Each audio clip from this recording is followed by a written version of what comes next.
All right, listener, get ready for a deep dive Oh, yeah. into one of Magic's most fascinating figures, Oh, yeah. Karn the Silver Golem. Wow. We're talking centuries of lore, Yeah. multiple planes of existence. Yep. This guy is practically a walking, talking history book of the multiverse. Mm-hmm.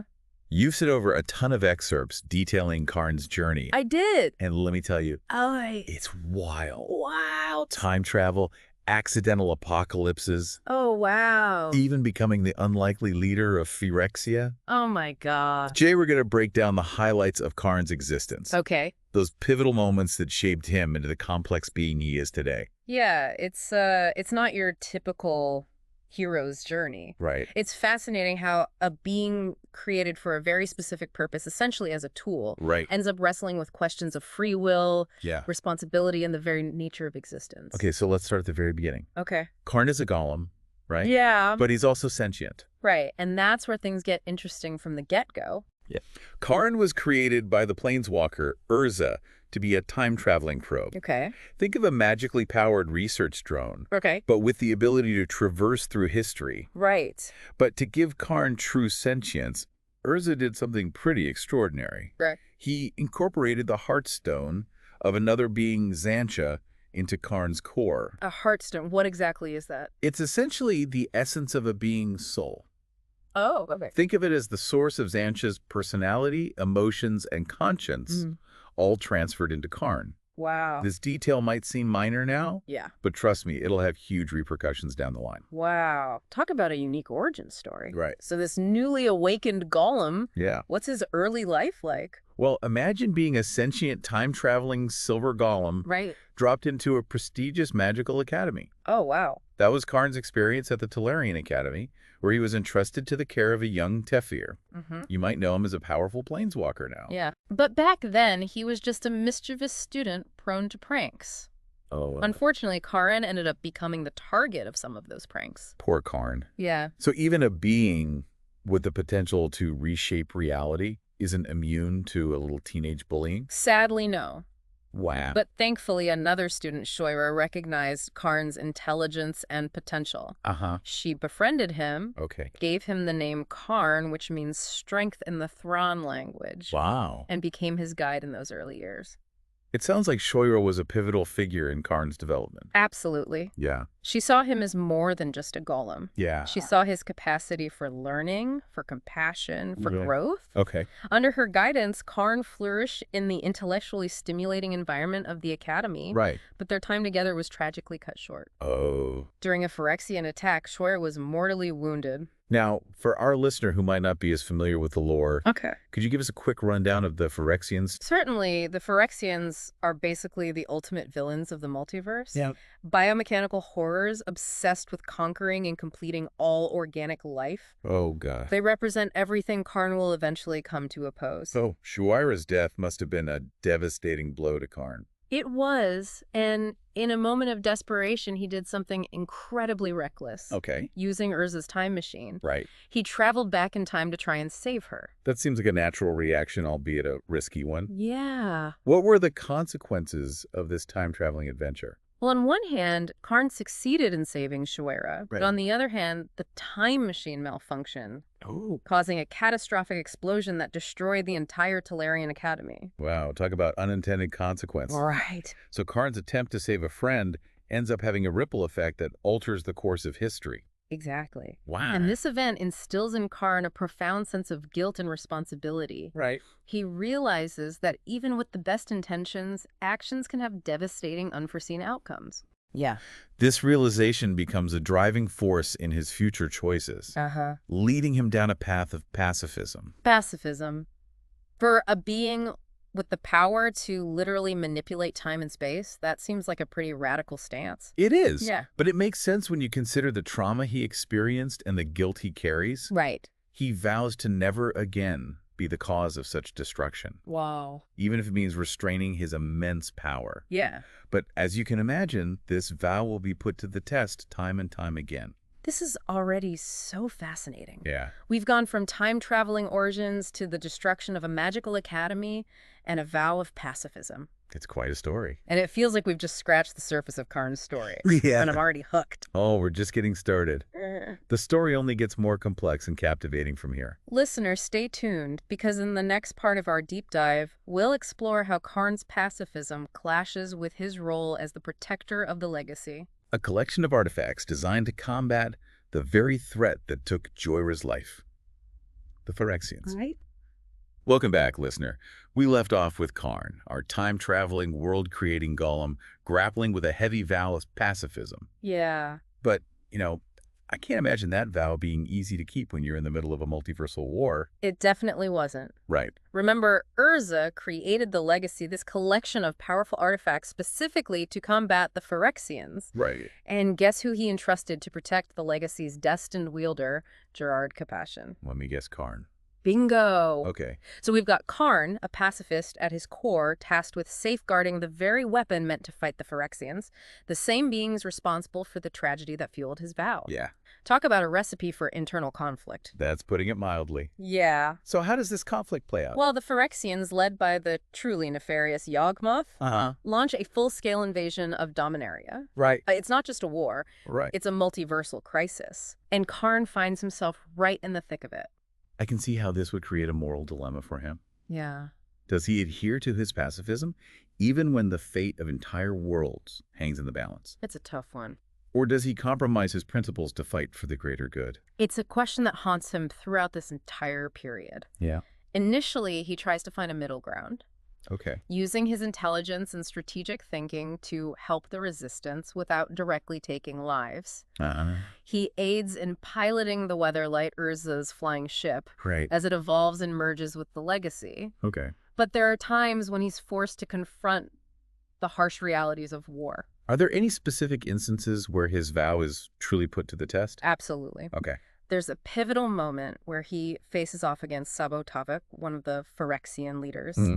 During the fight, the mental block Urza had placed on Karn's memories shatters. Oh. And all those suppressed experiences of battling Phyrexians to save Choira come flooding back. Wow, that must have been an intense emotional upheaval for him. It was. Yeah. It forces him to confront a painful truth. Yeah. Sometimes to protect life, you have to fight. Right. He doesn't completely abandon his pacifism. Right. He begins to understand that inaction can be just as devastating as violence. This is really making me think about the complexities of morality. I know, right? Especially for being with so much power. Exactly. Yeah. Karn's journey isn't about black and white choices. Right. It's about navigating the gray areas of morality. But even with his evolving perspective, the final battle against Yawgmoth demands something more from him. Okay. Something that pushes him beyond his self-imposed limitations. Okay, I have to know. Okay. What happens in this final confrontation?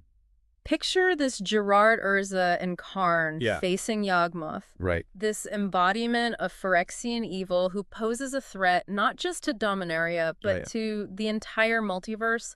The stakes couldn't be higher. In a desperate move, Gerard takes Urza's Power Stone eyes. Power Stone eyes. Think of them as incredibly potent magical batteries. Okay. And places them into Karn. That sounds intense. What do they do? They act as a conduit for the full might of the legacy. Wow. So with the Power Stones in place, Karn becomes this incredible focal point for a massive surge of white mana. Okay. Pure, life-giving energy. Uh-huh. It decimates the Phyrexian forces and obliterates Yawgmoth. So Karn becomes this living weapon, wielding the combined power of the legacy and Urza's Power Stones to save the multiverse.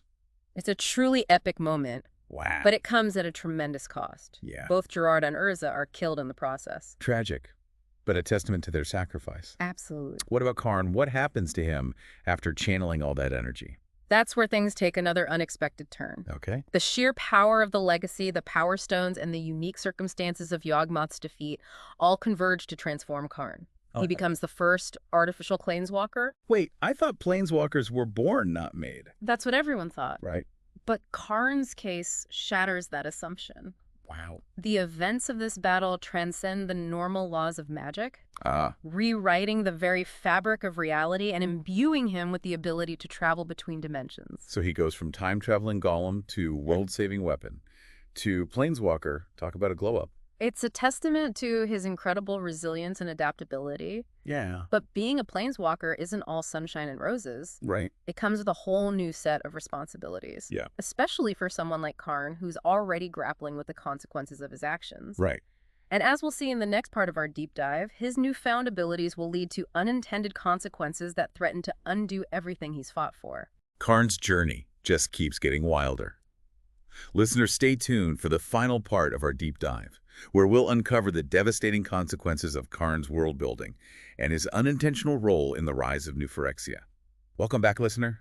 So far, we've followed Karn from his creation to becoming the first artificial planeswalker, a journey marked by both triumph and tragedy. Yeah, definitely a lot of twists and turns in his story. Now we're about to explore how even the best intentions can have devastating consequences. Right. Particularly when you're dealing with forces you don't fully understand. Yeah, it's like a cautionary tale. Right. Remember that Hearthstone Urza used to give Karn sentience? Yeah. The one that came from Xantia? Right, right. Well, it turns out it wasn't as harmless as they initially thought. Okay, now I'm really intrigued. Okay. What do you mean? It seems the Hearthstone carried traces of Phyrexian oil. Uh-uh. The very essence of those biomechanical horrors. Right. The threat they were trying so hard to fight against. Hold on, so Karn has been carrying a piece of Phyrexia inside him this whole time. He has. Like a bit of a bombshell. It is. Yeah. And as he traveled the multiverse, he unknowingly spread that oil, Gosh. leaving behind a trail of potential corruption. Right. This is where his creation of Argentum, his perfect metal plane, becomes a tragic irony. You're saying that in trying to create a haven, a place of order and peace, Yeah. Karn inadvertently brought the very thing he feared most right to his doorstep. Exactly. The oil found its way to Argentum and began to corrupt it, Right. twisting the beauty and order into something far more sinister. Yeah. But that's not all. Oh, no. Remember the Mirari, that powerful artifact Karn created? Well, it Yeah. falls into the hands of Memnarch, a golem Karn created to watch over Argentum. So not only is his perfect world being corrupted, Right. but the very being he tasked with protecting it becomes corrupted as well. Exactly. Yeah. It's a classic tale of unintended consequences. Right. Memnarch, influenced by the oil and the Mirari's power, Yeah. becomes obsessed with achieving planeswalker status himself. Oh, wow. Further twisting Argentum to fit his own warped desires. I'm sensing a pattern here, poor Karn. Yeah. He tries to do good, tries to create something positive, and Yeah. it just backfires spectacularly. He's definitely wrestling with forces beyond his control. Yeah. Over time, Argentum is transformed into Mirrodin, a metallic world now riddled with Phyrexian influence. Right. Karn senses that something is wrong, Uh-huh. but Memnarch's defenses prevent him from reaching the plane. Oh, gosh. He's forced to watch from afar as his creation falls further under Phyrexian control. I can only imagine how helpless he must have felt. It was a crushing blow. Yeah.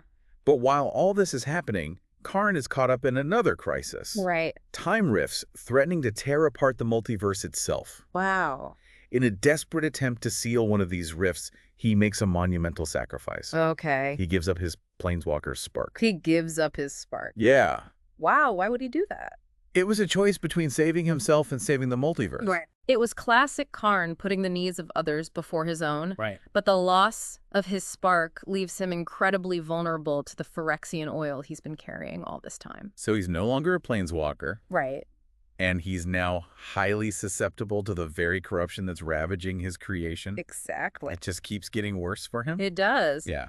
Knowing he's becoming a danger, Karn flees to the one place he thinks he can contain the corruption. Okay. The core of Mirrodin itself. Oh, wow. Ironically, the plane he created becomes his prison. From creator to prisoner, it's almost Shakespearean in its tragedy. Indeed. Yeah. Trapped within Mirrodin's core, Karn's mind becomes a battleground between his original personality and the encroaching Phyrexian influence. Right. The Phyrexians, sensing his power, Right. see him as a valuable asset, Yeah. a tool to be manipulated for their own nefarious purposes. Is there any hope for him at this point? There is, but it comes at a heavy price. Venser, a planeswalker friend of Karn, along with others, mounts a rescue mission. Uh-huh. They find Karn deep within Mirrodin's core, his body partially corrupted. Gosh. They manage to purge the physical corruption, but the taint on his soul runs deep. So even with the oil gone, he's still not truly free. Unfortunately, no. This is where Venser makes the ultimate sacrifice. Yep. Using the last of his strength, he transfers his own Planeswalker spark to Karn, finally cleansing him of the Phyrexian influence. He gives his life to save his friend. He does. That's incredibly selfless and incredibly heartbreaking. It is. Yeah. Karn is freed, but burdened by the knowledge that his actions led to the corruption of Meriden and the loss of his friend. Right. Determined to make things right, he sets out on a new quest. Okay. To destroy New Phyrexia and undo the damage he's caused. So what's his plan? Well, how does he hope to accomplish such a monumental task? He believes the only way to stop the Phyrexians for good is to find the Golgothian Silex, an ancient artifact with the power to wipe out entire planes. Wow. From time-traveling probe to world creator to potential world destroyer. Quite a resume. It's been a wild ride. It certainly has. Yeah, Karn's journey has been one of immense highs and devastating lows. Definitely. A testament to the complexities of power, responsibility, and the unforeseen consequences of even the best intentions. Couldn't have said it better myself. It's a powerful reminder that our choices matter. Yeah. And sometimes, even those with the best intentions can unleash unintended chaos. That's life in the multiverse, I guess. What an amazing deep dive. It really highlights the depth and complexity of Karn's character. It does. He's not your typical hero. He's flawed. He makes mistakes. Right. But he never gives up on trying to do what's right. And now that he's sacrificed Venser's spark to uncomplete his friends, his journey takes on a whole new dimension. How will he achieve his goal now that he's no longer a planeswalker? It's a question worth pondering. That's something for you, listener, to ponder. Absolutely. Thank you for joining us on this deep dive into the fascinating world of Karn the Silver Golem. It's been a pleasure. We'll see you next time for another journey into the depths of the multiverse.